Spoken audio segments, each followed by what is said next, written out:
Et on se retrouve ici pour la seconde partie de la Q&A. Si vous avez raté la première partie, je vous la mets en barre de description. Donc ici, on va traiter de tous les sujets autour de mon métier, mon parcours couture, l'éventualité d'une reconversion et enfin tous les ouvrages que je peux vous conseiller. Ça démarre maintenant. Question suivante, celle de Mathilde. Je voulais savoir comment tu as développé tes skills de patronage, ton cheminement, pourquoi tu as voulu commencer, quels sont les livres que tu peux recommander, incluant les modifications grande taille si tu en connais. Au début, je pensais que c'était ton métier ou que tu étais en reconversion, mais avec tes précédents vlogs, je crois que tu mentionnes que ce n'est pas le cas. Merci Mathilde pour ta question. Je sais même pas par où commencer. Je pense que le plus simple, je vais remonter chronologiquement à la genèse. Alors, faut remonter en 2002. J'étais donc lycéenne, dernière année, année du bac. Et à cette époque, je pense que je vous l'ai dit dans une vidéo il y a 1 an, j'étais gothique. Et quand vous êtes lycéenne et que vous voulez être gothique, ça peut être très vite compliqué parce que y a pas beaucoup de vêtements gothiques et quand vous en trouvez, ils sont à plus de 350 €. Et en tant que lycéenne, je vous assure, 350 €, c'est énorme. Donc ma seule possibilité, c'était de créer mes propres vêtements. Et c'est là où je me suis dit, pourquoi j'apprendrais pas à coudre ? En total autodidacte, je le précise, autour de moi, il y avait personne qui cousait. En fait, si. Il y avait ma tante qui cousait. Elle cousait même très bien. Je me rappelle qu'elle faisait de très beaux tailleurs. C'était son hobby, tout comme moi aujourd'hui. Sauf qu'au moment où je me décide à coudre, ma tante était déjà partie depuis 2-3 ans à La Réunion. Donc ça allait être compliqué de lui demander de m'apprendre à distance. Surtout qu'à l'époque, je crois que Skype, c'était à peine balbutiant. Je crois même pas que c'était Skype à cette époque, c'était MSN, un truc comme ça. Bref, total autodidacte, personne pour m'aider. Et je me présente avec la bouche en cœur au magasin Tissuren au cœur de Paris. Et je leur demande... pourriez me donner du tissu pour faire une jupe ? Donc la vendeuse, très bienveillante, malgré la connerie de ma question, me dit « Ok, mais combien de mètres de tissu ?» Et là, forcément, je l'ai regardé avec le regard d'une biche effarée, pris dans les phares d'un camion qui lui arrive droit dans la tronche. Qu'est-ce qu'elle me parle ? Et donc j'ai eu la chance d'être tombée sur quelqu'un de vraiment bienveillant parce que donc, elle m'a expliqué qu'effectivement, il fallait connaître mon métrage pour faire ma jupe. Elle m'a donc invitée à aller au premier étage où elle avait trouvé tous les patrons. Alors bien sûr, j'avais aucune idée de quoi elle me parlait, des patrons, mais j'ai pas envie de me faire embaucher. Et donc une fois arrivée là-haut, on m'a montré effectivement que les patrons, ce sont tout simplement les bases pour créer un vêtement. On m'a montré les catalogues où j'ai trouvé effectivement un modèle qui convenait à ce que j'avais en tête. Et de là, une autre vendeuse m'a montré qu'au dos du patron, j'avais donc toutes les informations, notamment le métrage en question. Donc voilà comment ça a commencé en termes de couture avec moi. C'était pas banal, hein. Une fois que j'ai commencé à coudre ce premier patron, j'y ai pris goût, surtout que on m'avait bien accompagnée, j'avais trouvé un premier patron qui était facile à prendre en main, ce qui m'avait donné confiance. Peut-être un peu trop confiance, vu que très peu de temps après, je me suis lancée dans les corsets. Bah oui, j'étais gothique, donc forcément, les corsets. Et les corsets, vous savez l'adage, ils ne savaient pas que c'était impossible, donc ils l'ont fait. Et c'est exactement ce que j'ai fait. Je ne savais pas qu'en tant que débutante, voire grande débutante, faire un corset était très ambitieux. Je pense que mon premier corset a dû être une catastrophe, mais pour moi qui étais une grande débutante, je suis à peu près certaine dans mon souvenir, c'était la plus grande réussite de ma vie. Je n'ai probablement jamais vu tous les défauts qu'il pouvait y avoir. Et donc j'ai refait plein de corsets parce que j'adorais faire ça, je trouvais ça très joli, mais très vite je me suis rendu compte d'une chose. N'ayant pas encore normalisé selon les standards européens de la mode qui consisterait à avoir un buste, une taille et des hanches dans la même taille, c'est-à-dire à cette époque j'étais dans du 38, monde rêvé où j'avais encore une taille en 38, ça fait très loin, il n'y a plus aucune partie de mon corps qui correspond à du 38 aujourd'hui. Comme je vous le disais, aucune de mes mensurations était standardisée. C'est-à-dire que j'avais une poitrine 38, j'avais une taille 36 et j'avais des hanches 40. Bonjour les dégâts, quand vous faites un bustier tout dans la même taille, il n'y a rien de pire. Un bustier qui est mal ajusté, c'est des douleurs assurées. Donc très vite, j'essaie de comprendre comment je peux ajuster les bustiers. Sauf qu'à l'époque, je vous rappelle, dans les périodes années 2000, YouTube était tout juste balbutiant, donc aller trouver des vidéos pour vous montrer comment faire des modifications, non, c'était impossible, il n'y avait rien. Et en termes d'ouvrages, je ne parlais pas du tout anglais à cette époque-là, donc je me suis référée qu'à des ouvrages en français, et bien sûr, à cette époque, ma seule référence pour trouver des bouquins, c'était la Fnac. Le pote Amazon, je le connaissais pas encore à ce moment-là. Je ne trouvais rien. Je pense qu'il devait exister des ouvrages, mais je savais pas forcément où chercher. Fast forward. On arrive autour de 2006-2007, dernières années d'université. J'ai fait beaucoup de patrons entre-temps, j'ai tâtonné autant que je voulais sur les patrons, j'ai trouvé des façons de faire, mais j'ai toujours senti qu'il me manquait une base pour m'améliorer, et j'avais bien compris que le modélisme pouvait être une solution. Entre-temps, je pars aux États-Unis, je fais connaissance avec Amazon, et celui-ci me propose très rapidement cet ouvrage, qui est en anglais, je tiens à vous préciser, Metric Pattern Cutting for Women's Wear de Winifred Aldrich. Et là, un nouveau monde s'ouvre à moi, car effectivement, mon premier ouvrage, qui est toujours aujourd'hui mon ouvrage de référence, hein, quand je dois faire un blog de base, je me sers de cet ouvrage-là pour le reconstituer, m'a permis donc effectivement de découvrir le modélisme, qui n'a pas forcément été la réponse attendue. J'ai appris à patronner entre 2007 et 2010. J'ai eu cet ouvrage pendant que j'étais aux États-Unis. Sauf que très vite, je me rends compte que le modélisme n'est pas encore la réponse à ma contrainte. Parce que je vous rappelle que si je me suis lancée dans le modélisme, c'est parce que je pensais que ça allait m'aider à apprendre à ajuster mes blocs sur mesure, à ma taille. Sauf que c'est pas du tout le cas. En fait, quand vous ouvrez un ouvrage de patronage, très vite, vous vous rendez compte qu'on va vous donner des instructions pour une taille dite normalisée. C'est-à-dire que poitrine, taille, hanche seront toutes de la même taille. Par exemple, 38. Alors dans la vraie vie, moi, c'était plutôt à cette époque 38, 36, 40 pour rappel. Et à aucun endroit, je trouvais vraiment des explications assez approfondies pour faire les modifications. Alors oui, j'avais le fameux bust adjustment, mais en réalité, chez moi, c'était pas tant un bust adjustment que j'avais besoin, c'était plutôt un hanche adjustment plus épaule dos rond adjustment.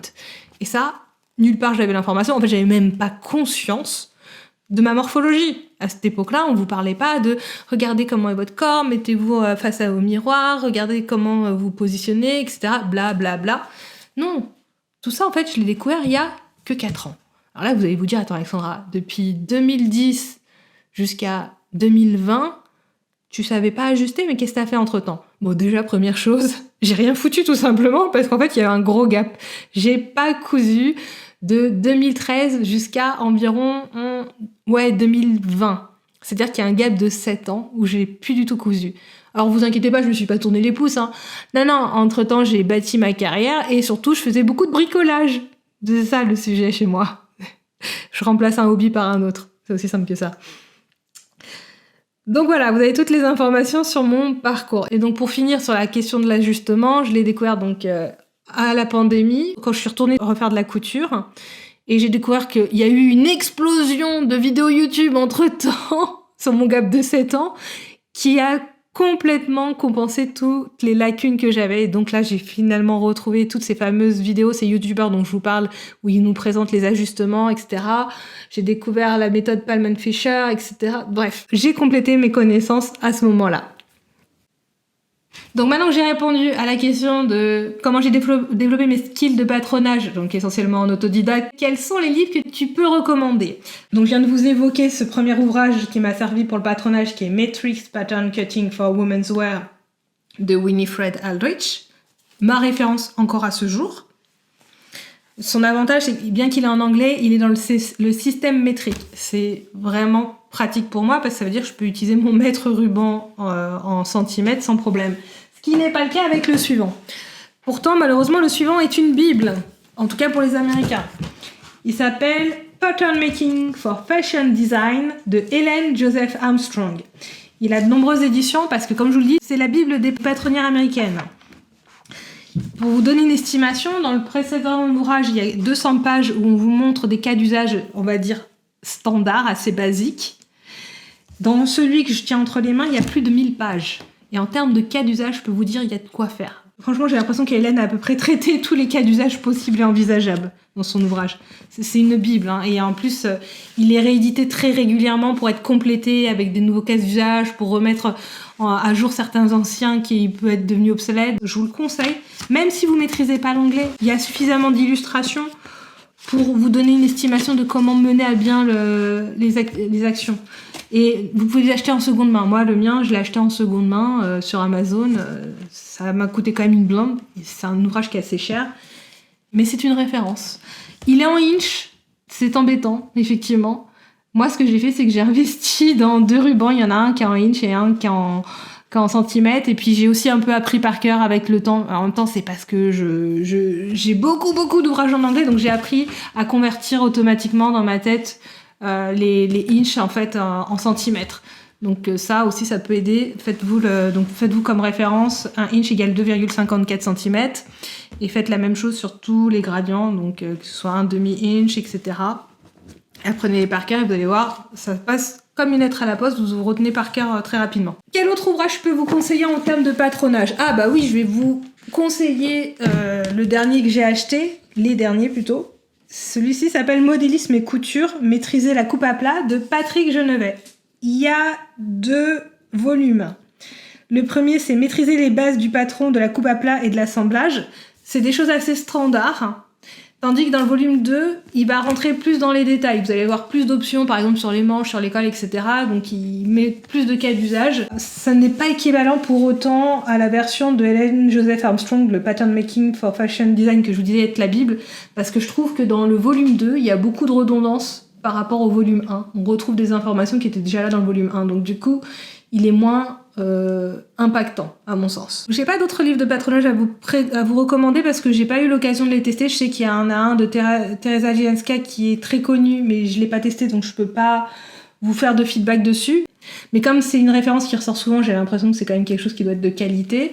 Il y a aussi un ouvrage de S-Mode. Je l'ai jamais acheté parce que quand j'ai testé l'ouvrage L'art du tailleur de S-Mode, j'ai été tellement déçue du manque d'informations dans l'ouvrage que ça me donnait l'impression que leur ouvrage sur le modélisme risquait d'être pareil. Pourquoi j'ai pas été satisfaite? J'avais l'impression que c'était plus un support de cours et qu'il me manquait en fait toutes les explications du prof, qu'il y avait plein de détails qui me faisaient défaut dans l'ouvrage. Donc ça, c'était pour tout ce qui était patronage. Maintenant, je vais vous parler de la gradation. Si vous voulez grader un ouvrage, il y a un livre de référence. C'est encore en anglais, désolé, mais moi je travaille beaucoup sur les ouvrages en anglais parce que c'est là où on a le plus de matière. Donc l'ouvrage de gradation, c'est Professional Pattern Grading for Women's, Men's and Children Apparel de Jack Hanford. Je me suis servi de celui-là pour grader mon patron Chloé et il fait amplement l'affaire. Par contre, je ne crois pas que cet ouvrage de gradation soit adapté. Au-delà de la taille 24, on ne peut plus utiliser les méthodes standards. Les pas d'augmentation diffèrent et ne sont pas du tout aux mêmes endroits. Il ne faut surtout pas se baser sur cet ouvrage-là pour faire des grandes tailles. Il y aurait de fortes chances qu'il y ait des erreurs. Je finirai sur un dernier ouvrage, L'ajustement de patron de couture, toute morphologie de Sarah Veblen. Il est en français, yeah. Il est très bien, il est illustré avec plein de photos. Je pense qu'il marche pour toutes les tailles parce qu'on a certains mannequins qui sont grande taille dedans. Donc à mon avis, il n'y a pas de restriction pour l'utiliser pour des grandes tailles également. Et comme je vous le disais, ce que j'apprécie, c'est qu'il est très illustré. On vous montre aussi bien comment repérer où est l'erreur, donc déterminer à quel endroit se trouve le pli pour détecter quel type d'ajustement on doit faire. Et on vous montre vraiment pas à pas comment rectifier directement sur le mannequin et également sur le patron papier. Donc je le préconise, il me sert encore moi-même aujourd'hui. Quand je cale sur un ajustement, je vais checker dans cet ouvrage pour justement avoir la bonne pratique. Alors vous êtes également deux à me poser des questions sur mon métier, si je suis en reconversion, quel est mon parcours professionnel. Alors non, je travaille pas du tout dans la couture. En fait, je suis une geek. Mais attention, pas n'importe quel geek. Une geek dotée de la faculté de la parole. Je sens que je vais me perdre par tous les geeks dans le coin. Sans blague, en fait, je suis consultante en transformation digitale et mon travail, c'est d'être capable de communiquer avec des geeks, donc de comprendre leur langage, mais également de retranscrire vers des populations qui ne sont absolument pas geeks pourquoi on leur a développé certaines solutions et quels gains ils vont y avoir et je dois justement les convaincre d'adopter ces nouvelles solutions et je dois les accompagner dans la prise en main. Donc, je suis spécialisée dans la conduite du changement. Et de façon extrêmement vulgarisée, je dirais que je passe mon temps à traduire un système de pensée, de logique d'une population vers une autre. Bref, je suis bilingue en geek et en tout autre langage que vous voudriez. Je continue toujours à travailler dans cet environnement parce que j'aime beaucoup en fait le milieu informatique. Ça me correspond bien à ma façon de percevoir le monde pour le coup. Mais j'avoue que je suis en train de me reconvertir. Je crois qu'avec le temps, je deviens de plus en plus comme les geeks. et je perds mes capacités de communication et surtout ma patience pour communiquer avec ces autres personnes. Tandis que mon côté geek, lui, est en train de totalement exploser au point que je suis en train de me reconvertir pour développer mes capacités à créer des solutions, pour développer des systèmes d'automatisation de tâches. Donc vous voyez, mon côté geek, est en train de refaire surface pour le coup. Je crois que c'est ma vraie nature en fait qui réapparaît ici. Alors j'ai bien repensé à un moment à me reconvertir dans le modélisme, dans le monde de la couture. Surtout qu'à un moment, j'ai connu un burn-out. Si j'ai changé d'entreprise en 2020, c'est parce que j'avais fait un burn-out dans ma précédente entreprise. On me prenait pour une mule et on me surchargeait de tâches. Je devais faire le job de 3 personnes en même temps et donc c'est vrai qu'à ce moment-là, je me suis posé la question à me reconvertir, d'autant que quand j'ai changé de boîte, je me suis retrouvée face à un nouveau patron où j'étais pas certaine de m'entendre avec lui en termes de personnalité, on était vraiment opposés. Donc j'ai eu un moment un doute où j'ai commencé à me poser la question: «Est-ce que je voudrais pas me reconvertir vers le métier de modéliste?»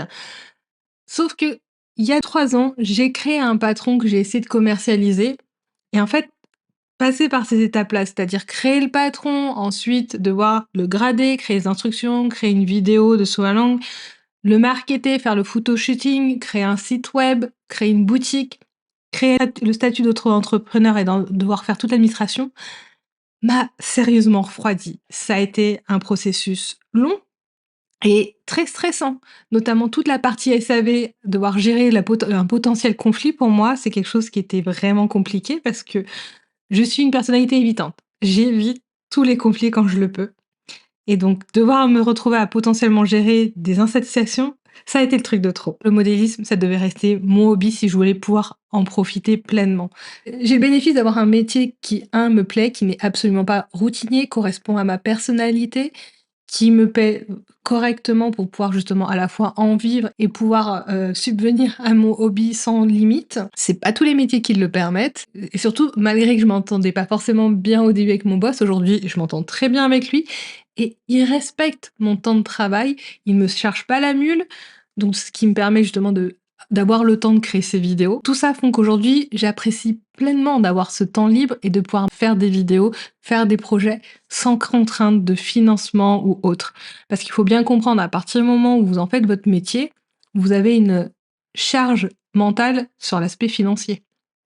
Et du coup, vous devez être attentif à ce que les gens veuillent acheter vos produits et qu'éventuellement vous soyez en accord avec les tendances. Ça veut dire qu'à un moment, peut-être, vous allez devoir bypasser vos propres envies, vos propres goûts pour satisfaire vos cibles. C'est des concessions que je suis pas prête à faire actuellement.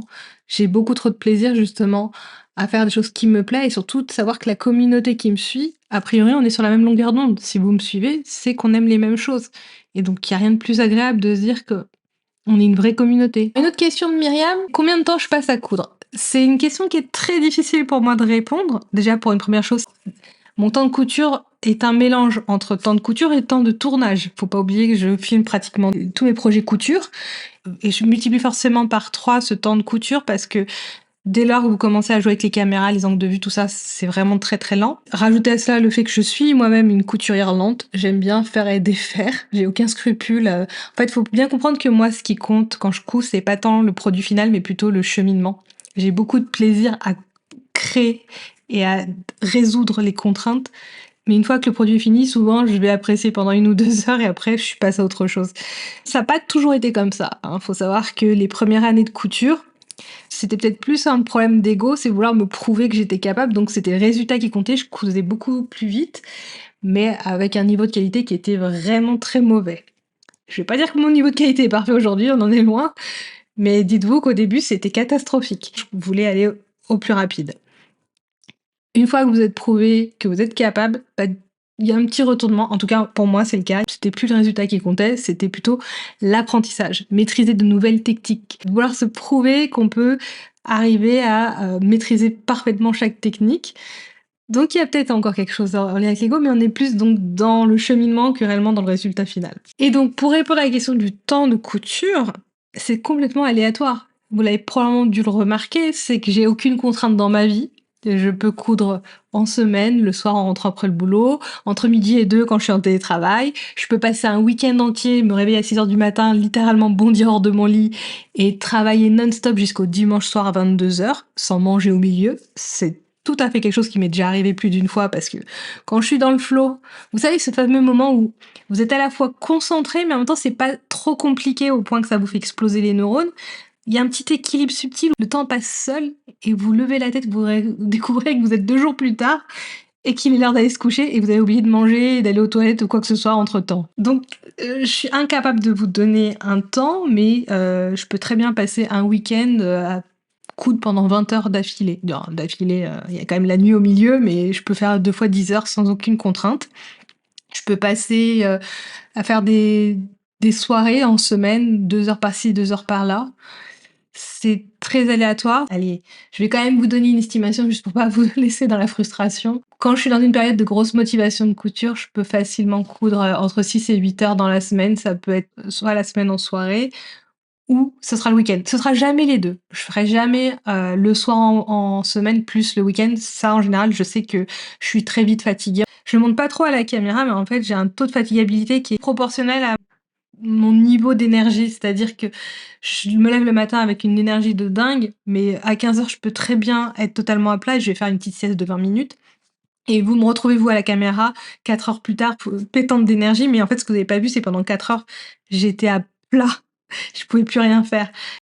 Je pense que j'ai répondu à toutes les questions qui m'ont été posées. Et donc cette vidéo, elle est en train de se transformer en podcast d'1 heure. C'était pas du tout ce que j'avais visualisé. Je pensais pas que ça durait aussi longtemps. J'avais estimé une petite demi-heure maximum. Donc comme quoi, je sous-estime à chaque fois mes capacités à parler pendant des heures et des heures. J'espère que je vous ai pas trop cassé les oreilles. Moi, il va falloir que j'édite toute cette vidéo, donc je sens que je vais me auto-casser les oreilles, ça c'est sûr. Je vous l'ai dit, hein, je ne supporte pas m'entendre parler pendant des heures, là, c'est raté. Donc sur ce, bonne soirée, à bientôt, bisous bisous.